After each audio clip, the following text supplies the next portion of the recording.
Finally tonight, a story of a long-awaited return to a place where generations of Americans have a rich history of making a difference. Back in the 60s, President Kennedy challenged America's young people to travel the world, help people in need, promote goodwill along the way. That challenge became the Peace Corps, and tonight our story comes from Sierra Leone, a poor African nation where a brutal civil war forced the Peace Corps to pull out over a decade ago. Tonight, our own Ron Allen has the story of the first U.S. volunteers to venture back in.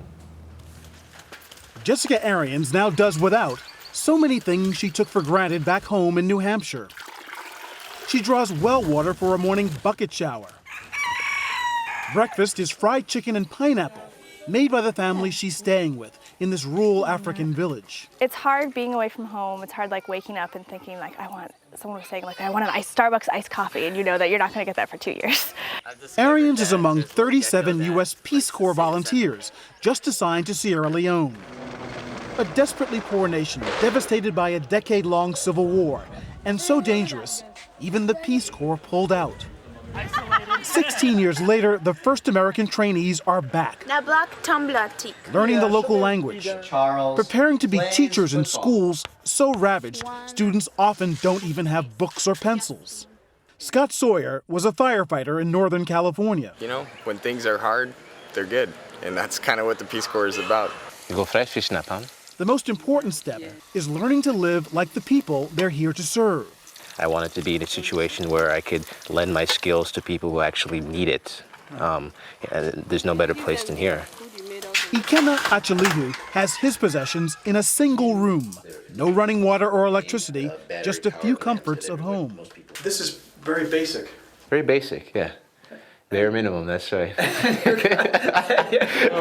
nice to meet you. They first came together in Washington this summer, recruits to a program of civilian ambassadors launched by President Kennedy in the 1960s. The government here pushed hard to convince and encourage the Peace Corps to return, a process that took several years. Leaders here hope the arrival of the Americans sends a clear signal to the rest of the world that this country is peaceful, safe, and moving forward. Over the years, volunteers have left a lasting impression. I'm singing, Lord, Lord, Lord. Ahmed Smart is an accountant here with fond memories of an American teacher from 40 years ago. If you saw her, what would you say to her? I would say very big thanks to her. It's those stories and the warm welcome the Barrejos believe will help them through tough days ahead, including the drudgery of laundry. Show me your knuckles. My war wounds. Their goals are realistic. We're not going to turn the country around, develop it, but if we can at least teach kids Do our little part.